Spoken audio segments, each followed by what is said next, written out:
All right, it's about 8 in the morning, and what we're gonna do is replace the wheel speed sensor, that thing, on a 2018 Yaris IA. What happened was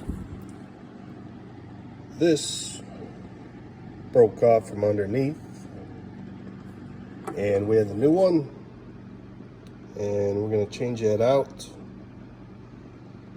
Toyota, they wanted to charge me about $450 for this, and it cost me 80 bucks online. There's the part number. You guys have this problem. I got it for 80 bucks. They wanted 450, so I'm like, try to do it myself, save some money. So that's what I'm doing.